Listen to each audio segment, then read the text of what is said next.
C1, Apple's first in-house modem, many years in the making. Can you give me just your sort of top-level take on what this means? I think it's a good first step for Apple. I mean, I think you probably saw everybody, watching's probably saw the bit of the benchmarks have come out today, right? It's not without its blemishes, right? People were saying there was some dropped calls, dropped data spots.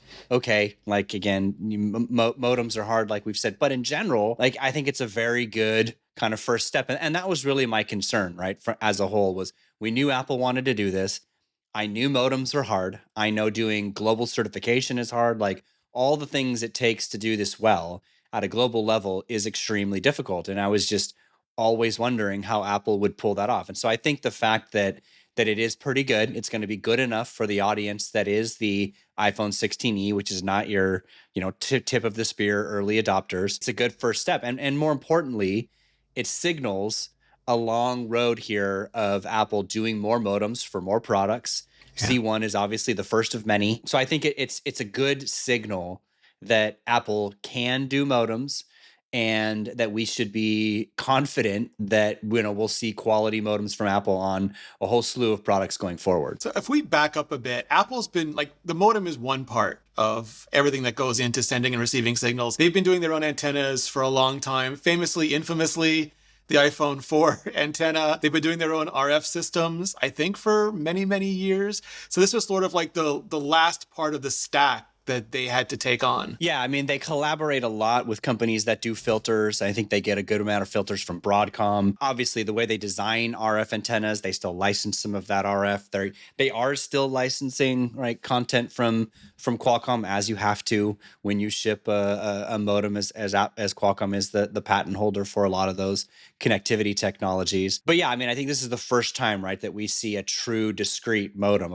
an actual baseband application processor from Apple. And there's a lot of stuff that goes into that. There's that software side of the equation. They've got transceiver parts, right? It's not really easy. I mean, I think again, right, anybody who's ever worked in cellular, and I think that's why so many people were so skeptical that Apple would ever do this. And I honestly got there at points in time where I was like, I just know how hard this is. Like, and it's not really their sweet spot. Yes, they got Intel's assets, but it's just really hard. Anybody in cellular will tell you it is one of the most difficult chips to produce and manufacture on your own. And like I said, they did it. It was really a questionable part. Well, why do it? Qualcomm's pretty good. Like, can you do better? Like, that's the question. But I think we've talked about this before in times past when we've talked about the modem. I've always believed they want to bring that to the SoC, and they couldn't do that. They're never going to do that with the third-party modems. Because that's what Qualcomm does, right? Like Qualcomm has a version of Snapdragon with the whole sandwich. Exactly, right? And they just commit a piece of the area of the die to the SoC, and it's good. It's a little bit bigger because you got to still have great space for the CPU, the GPU, and in this case, Apple Neural Engine, their NPU. But that's fine, right? And so I think they'll get there at some point, and this just shows they're heading in the right direction. And we're going to see this in a whole slew of products. Probably the last one to ever get it will be an iPhone Pro. But everything shy of that is a great candidate for their modems. And we've seen just the irony of history, the poetry of history here. Because I think Apple started with Infineon modems, and then they went to Qualcomm for CDMA because Qualcomm was so enmeshed in CDMA with 4S maybe, and then they dual sourced a few times. And I remember back in those days, people were like, did you get the Qualcomm? Because they were worried about Infineon dropping calls in certain areas where there was either less dense coverage or there was more of an edge, no pun intended, but more of an edge coverage zone. And then they went they went to war with Qualcomm over those patents, believing that they should be free and reasonable and non-discriminatory. And Qualcomm won that. So big licensing deal with Qualcomm. And now they've resurrected the Infineon technology. The reality is, like you said, right, they have tried to dual source. Again, even if you dual source, you still got to pay Qualcomm, which is why their license deal for Qualcomm will remain for the foreseeable future. But this is just again, right? Anytime we look at Apple Silicon, and the bar I've always used is when they go and design their own silicon, it means that they feel like they can add value that they're not going to get from a merchant vendor. And in this case, they feel like they're going to be able to add value in connectivity. And again, it's not going to necessarily be performance. I mean, I think you can expect that they may meet performance. They're never going to blow Qualcomm out of the water. but they're going to get efficiencies, right? They're saying they're getting 25%, give or take, battery life efficiency. Well, I mean, I think every iPhone owner would be happy if Apple's own modem gets them 25%, 30%, or something better in battery life because they control the baseband application processor. So that's a value add, right? And so that's why it's worth the billions of dollars took them and years to do this, is they believe there will be a tangible end customer benefit to them doing modems. Do you think, like, I know one of the reasons that Apple doesn't go with merchant silicon in general is that it leaves like just a bunch of dark silicon that they would never use. It is not an efficient approach. There'll be things in there that are built for platforms other than Apple, and they have to power them anyway. And for this, they'll be able to do exactly what they do with the SoC, and that is make sure every single transistor lines up with software, with hardware, with business realities, all of that. But also, like, the rumor, like, I don't think we've ever known the exact deals with Qualcomm, but one of the rumors was that licensing was based on retail, and that there's a lot of feeling in the industry that Qualcomm was asking for a disproportionate amount of revenue.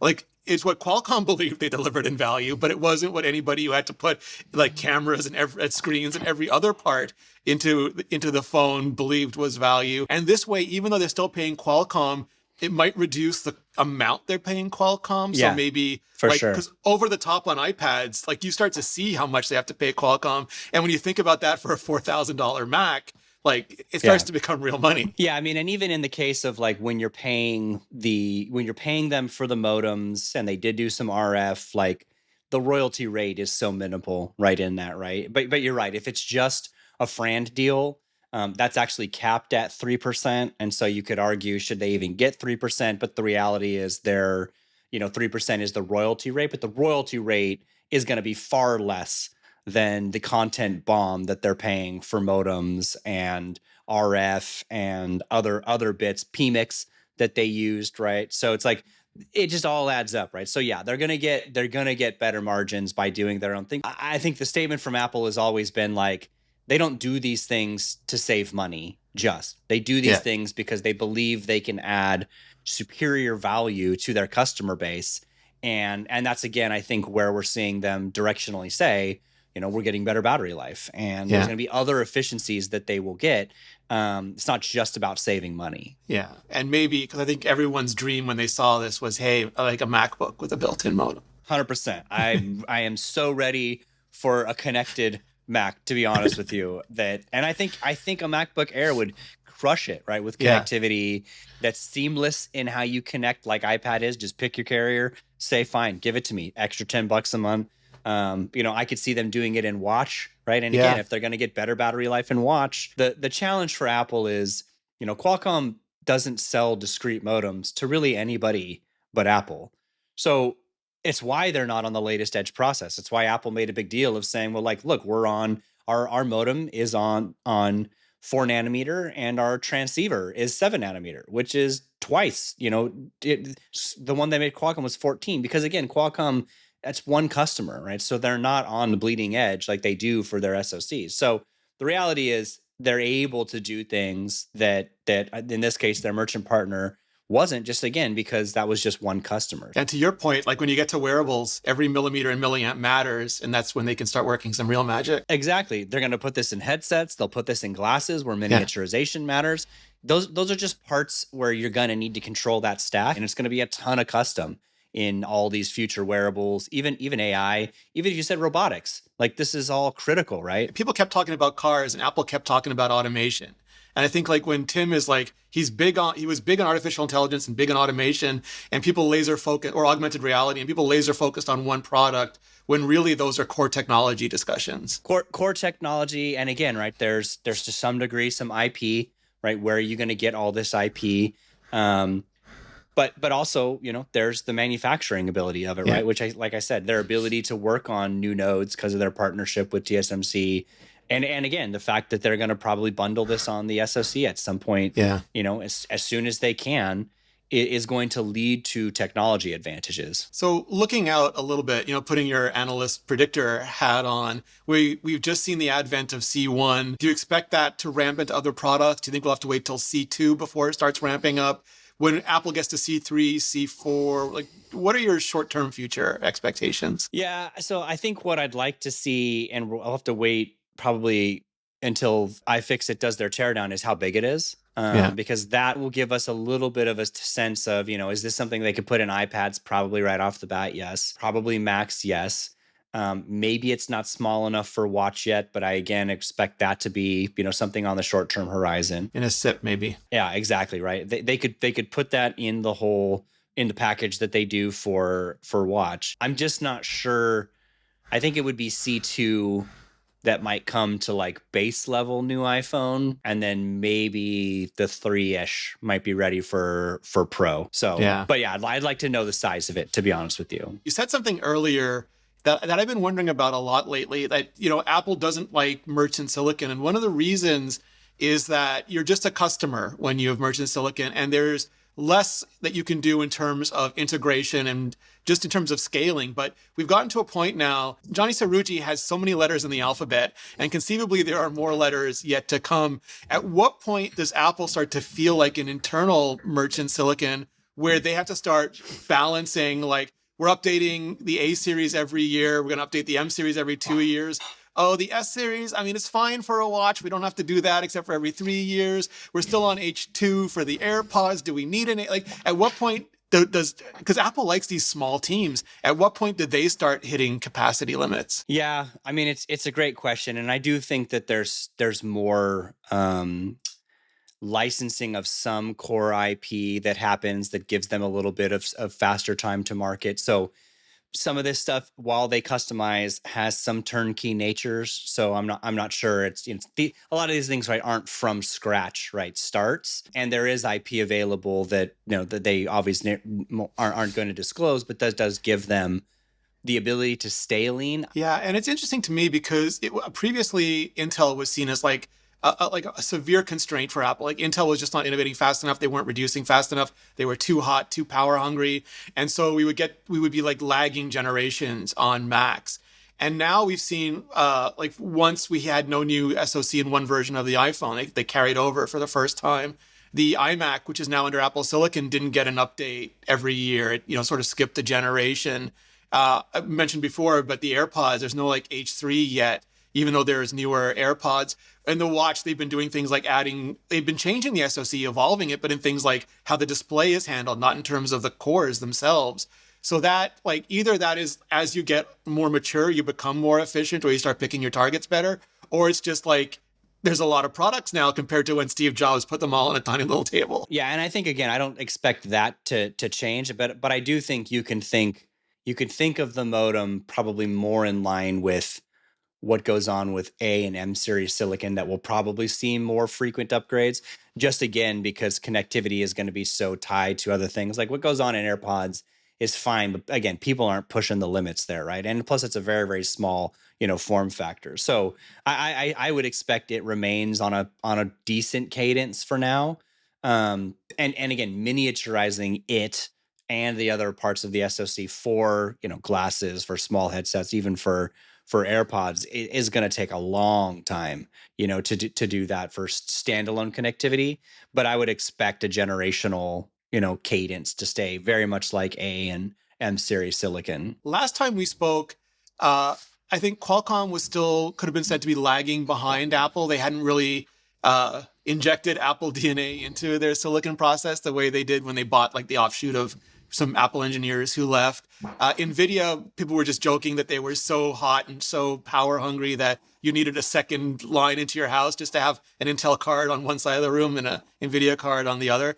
Wow, but the world changes. And now Qualcomm is doing really good. Like, you can say that they brought Apple talent in to do it, but either way, they're doing really well. And Nvidia found this whole new market in AI, which is just, I want to say, set the world on fire, but they are really hot. So that's kind of a double entendre there. But when you look at Apple Silicon now and you compare them to everything that Intel is still trying to do, what Qualcomm, I think, is succeeding at doing, the whole different direction of Nvidia, how is the industry looking to you? Yeah, so I mean, I think Apple remains objectively still the performance per watt leader. I mean, we don't see anybody that's able to pack the same level of performance at low wattage as them. Now, again, right, Qualcomm is definitely closing that gap, and it's because they're back to making their own architectures. Yes, purchasing Nuvia with Gerard Williams, who was a key part of Apple A series silicon, is a big part of that. But it just goes to show you that you do really need to own an architecture in order to really drive a metric, whether that's performance or wattage or both of those, right? You have to be able to own an architecture. So I think that was very telling, and Qualcomm's products have been very, very good. They're much better than any of their x86 predecessors in performance per watt. But they got close to Apple, but they haven't surpassed Apple there. Obviously, they have a whole roadmap, and the reality is, Windows machines are now getting 18 and 20 hours of battery life, which 4 years ago, 3 years ago, maybe even 2 years ago was unheard of. So huge step for that for Windows, which has been great. The same with Nvidia. Nvidia is not necessarily needing to worry about wattage. They need to worry about performance, because that's what everybody wants from them. They want the most powerful GPUs that have ever existed every year, and that's just going to be Nvidia. And so that's the architectural path that they're on. Now, at some point, they're going to also have to get more efficient, and they will. But again, you design your architecture for your targets. Like the big thing with Intel was they couldn't reduce their process, so they're adding more and more cores in order to make it look like they're increasing performance. And we're now in a world where, Apple's not bound to Intel, but they are bound in some ways to TSMC's processes. And you could argue that one of the reasons, like, we did have that 1 year where not every iPhone got a new processor was just the limitations of that bleeding edge node from TSMC. But we are also seeing Apple boost the core counts now, and in some products they'll use like the lower bin chips just to have like in the 16E, it's not it's been a GPU core. Yep. How is TSMC's capacity versus Apple's growing lineup? How is that looking to you? Yeah, so I mean, it's always going to be much more widespread in product that they can support with later nodes. I do think we're going to run into this issue when Apple moves to 2 nanometer. I don't think that's going to come to every iPhone. I think they're going to be very limited. But again, that's just because you've got wafer yields, you've got the costs associated with kind of first waffle off the grill process. And Apple generally owns like 95 or more % of a new node. And they're just year one, they're just not going to have that capacity. Now, year 2, year 3, they'll get back to that cadence. But you're exactly right. It's an interesting dynamic to see where they're choosing, the latest edge versus, N-1, N-2 types of nodes, based on just what the priority is. But exactly to this point, what they did was, and they did similarly with M4, right, was on that process, they just taped out and then binned down. And that's actually a very efficient and cost-effective way to do it, especially in a world where TSMC keeps running up wafer prices. You need to have the most efficient, design decisions to maximize per wafer yields, and just taping them out and binning them down is actually one of the best ways to do that. And they're one of the few that do this regularly really, really well. Like, not a lot of people just go, here's my SKU, here's my tape out, I'm just going to bin you down. It's a smart process for the state of where TSMC is with Apple. Yeah. And I think also, I don't know what your sense is, but as we get to these, and I know these are marketing terms like, 4 nanometer, 2 nanometer, but as they keep pushing like the laws of physics towards smaller and smaller transistors, they might have years where they don't hit their targets or don't have sufficient yield of those targets. And I'm sure they can forecast that out, but it still means that for those years, to your point, they might have to be more flexible with those products. Yeah, and it just comes down to just your choice of wafers, right?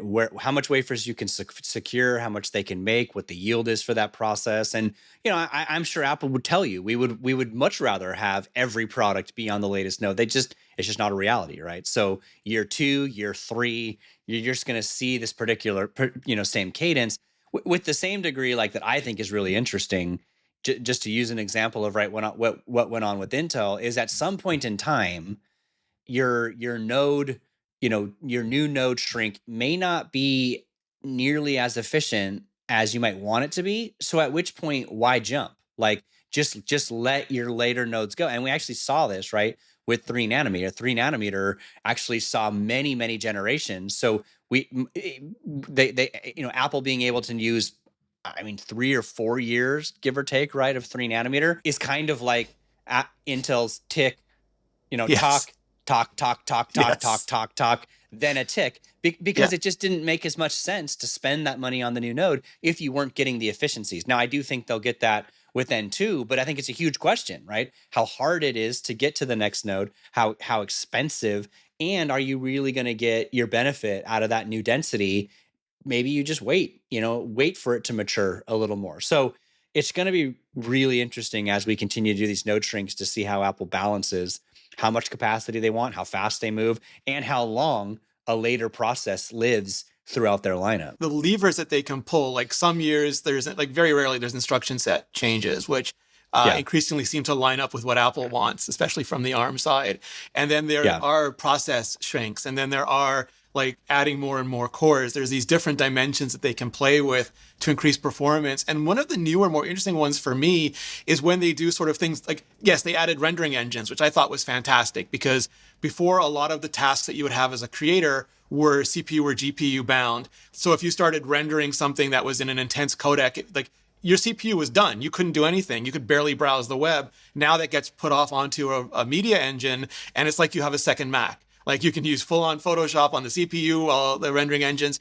But now also, like we've seen with the iPad Pro, the first M4 device, they had tandem OLED support built into that. And we've seen with the watch how they've spoken openly about how like some of the biggest advances in the S series has been like the display support, the ability to go down, the ability to go up, like all of those things. Increasingly to me, it's what they're doing off those big engines that's the most interesting. Yeah, I mean, I think you've got a whole host of things that's complementary parts right on the SoC. So I expect that the NPU will start to get moved more when we talk about AI workloads at the edge. That'll be a complement to your CPU, your GPU workloads. And you're right? What kind of discrete coprocessors get existed that actually help, manage some of that workload? So they've got, again, right? I think at last count, I had counted something like they make 12 bits of their own silicon. They just don't talk about all of that, right?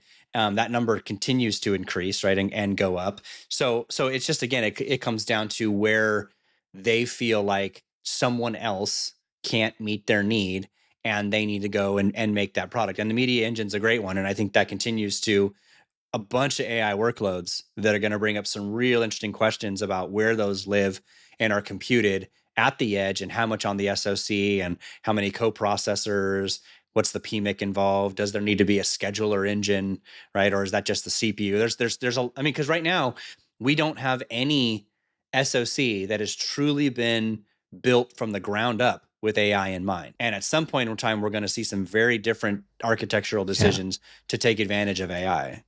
That's a really interesting point because like one of the early things that Apple touted as their secret sauce were the performance schedulers. Like they would decide which engine would get which task, and that allowed them to have these incredible efficiencies. And then they added for machine learning originally, because that was what everyone was talking about before AI became the latest buzzword. But they had a machine learning dispatcher that would choose like either the matrix multipliers on the CPU or the neural engines or the GPU so it could spread machine learning tasks more efficiently. And this to me goes all the way back to Snow Leopard, like no new features, but Grand Central Dispatch, this idea that you could start controlling where even like single tasks would get split as best as they could amongst different units. And it seems like that idea of dispatching, especially when you have resource constraints, like everything from having to fit a Mac into a phone or having to train like a model in China where you don't have access to the latest GPUs or the amount of resources. It seems like when you have to get really innovative, you start looking at those ways of compressing, dispatching, and doing all that. And to your point, the logical next step for that is in like AI and next generation task workloads. And also just them having a point of view, which I think will be unique to others about, what's a CPU bound workload, what's a GPU bound workload, and what's an Apple Neural Engine workload. I don't know if anybody knows the answers to these yet. It's a philosophical question about where you want to throw that math. Yes, the NPU is more efficient in that it runs the most tops per watt in terms of a lower cadence, but the GPU is the most flexible, right? It's dynamic, it's programmable, it runs in parallel like no other architecture. So Apple's got a whole host of fascinating decisions right ahead of them. How the software decides where to run with AI workloads, and it's like we're in interesting times because like I said, we don't really have any of this compute that's built from the ground up for AI. And I'm just fascinated to see what people start doing. And this is across the board. This is what'll Intel do, what'll AMD do, because again, they have been using legacy architectures. These are not AI CPUs yet. And I think it'll be fascinating to see what decisions they make, because it might look very, very different. And one of the things Apple has spoken about in the past is that, and like I'm going to be simplifying this just to paint a picture, is you basically have Johnny Cerrugi, Craig Federighi, and John Turnus getting around a table and talking about, yeah, I guess Joswiak is there too because like they have market needs as well, talking about like in 3 years, what are the workloads our customers are going to be trying to handle, and how do we build everything from the silicon to the hardware to the software, including like the market needs to take care of those workloads, to meet those workloads. Yeah. And again, and I think Apple's the work that they do to the silicon, to the operating system level, means that they can start to ask those questions internally as well and say, if you wanted to run, more advanced semantic indexing, if you wanted to run more personal agent, right? And like, what would you need? And that's kind of always been, right, the silicon team's point, which is like that we sit there in lockstep with where the software vision is, and we help make that hardware a reality because we see where our software teams want to go, and we can think that far in advance. And then developers take advantage of that because theoretically, you would hope, right, they're on the same page about where they want to go with software, that developers will agree and unlock that power, in silicon compute. So it's an interesting time, and again, and they've got a lot of advantages when it comes to their verticalization to drive these things. But like a good example of this is, I'll be very curious if the NPU gets any more cores in next generation A and M series silicon, because if it does, it's a 16 core NPU. It's been 16 core for as long as I can remember. If it does get more, then it shows you, because Apple is prioritizing those workloads for A&E because they've got to give more space on the die to something. And if they decide to give it to A&E, it means they're showing you that importance. If they don't, then it means they're prioritizing probably more CPU or GPU for a lot of those workloads. That's one of the most interesting things, is looking at who claims what part of the max transistor pool. And that is a good window into priorities. And I guess the only way we've seen that addressed so far is in the bigger silicon that are when they double something. I think the first generation of Ultra, they were in serial, like the neural engines ran in serial, and then with M2 they ran in parallel, and they've been running in parallel ever since. But they're still just double. There's no discrete ramp up on those. And there's also all this talk about Apple building their own, basically AI servers to handle their private cloud, and what those look like. Are those just, again, maybe two Ultras? Because there was a rumor that Apple was going to make a Mac Pro that had a 4 Max die on it. We never saw that, but that could be running somewhere. When you look ahead on to those sorts of silicon roadmaps, A18, A19, A20, M5, M6, M7, what sort of things are you looking for? So the two I'll look for is, one, memory, because I think people discount this, and I don't think they really realize memory in an AI world is more important to logic than it's ever been in the history of computing, right? Memory is no longer just sort of a side component for trivial tasks. Memory is crucial to running AI at the edge. So what do they do with memory? Do they start putting more of that on package, which is a very debatable, thing, because again, it takes power. It's a bit less efficient, but you need it as close to the CPU as possible. So Apple continue to try to do things there. Shared power rail, right, with A&E. I mean, there's things they've done, but the reality is we're going to enter an age where they can package this stuff even much more tightly next to CPU, GPU, A&E, wherever they want it. They can increase cache on die. So there's questions of memory that I think will be very, very telling. And then the big one for me is, as it feels inevitable, at some point, Apple's needs to move from monolithic to chiplets. And I don't know when that happens. You could argue that they might first do that in a data center chip where they've got tons of space and they don't care, and they're not shipping that many, and that's fine. But at some point, you're going to want to move to a chiplet design for at least a Mac. At some point, maybe a phone, but at least a Mac, just because now you can start stacking transistors vertically in chipset designs. And at that point in time, you got a whole new landscape to paint. A literal extra dimension. Exactly. A whole new picture can be painted than you can on monolithic. And I'm just fascinated by the decisions they'll make when they inevitably have to start doing chiplet designs, because it's almost like a designer's dream. All of a sudden you got more space, you go up, not just out, and there's just so much more that you can do. So the memory and when they move to chiplets, I think will be step functions in design for them that will yield benefits. I just have no idea when this will be. I love that, because to your point, like previously RAM on a phone, they would just jetsam anything that was too RAM hungry and it would restart. And that's not a big deal on a phone. And because they don't use an interpreter, everything is native coded. They don't need that much RAM. So it was just more efficient to not have a lot of RAM. And I know that's hard for people to process, because we have a world where a lot of times people compare spec on spec, but it's like comparing a car with 4 wheels to a truck with like 10 or 8 wheels or something. Like they have very different jobs to be done. Like pulling the loads are very different. But in a world where suddenly you need a lot of RAM for edge processing, that's very different. That's a very recent reality. And also, like the monolith served them so well for so many years in a very constrained package that would like the thermal envelope of a phone. But now, like the third dimension becomes more and more enticing because you max out. People are talking about vapor chambers in like an iPhone, which is a discussion that a few years ago, like people would have just laughed at. Like, no, they can engineer around that.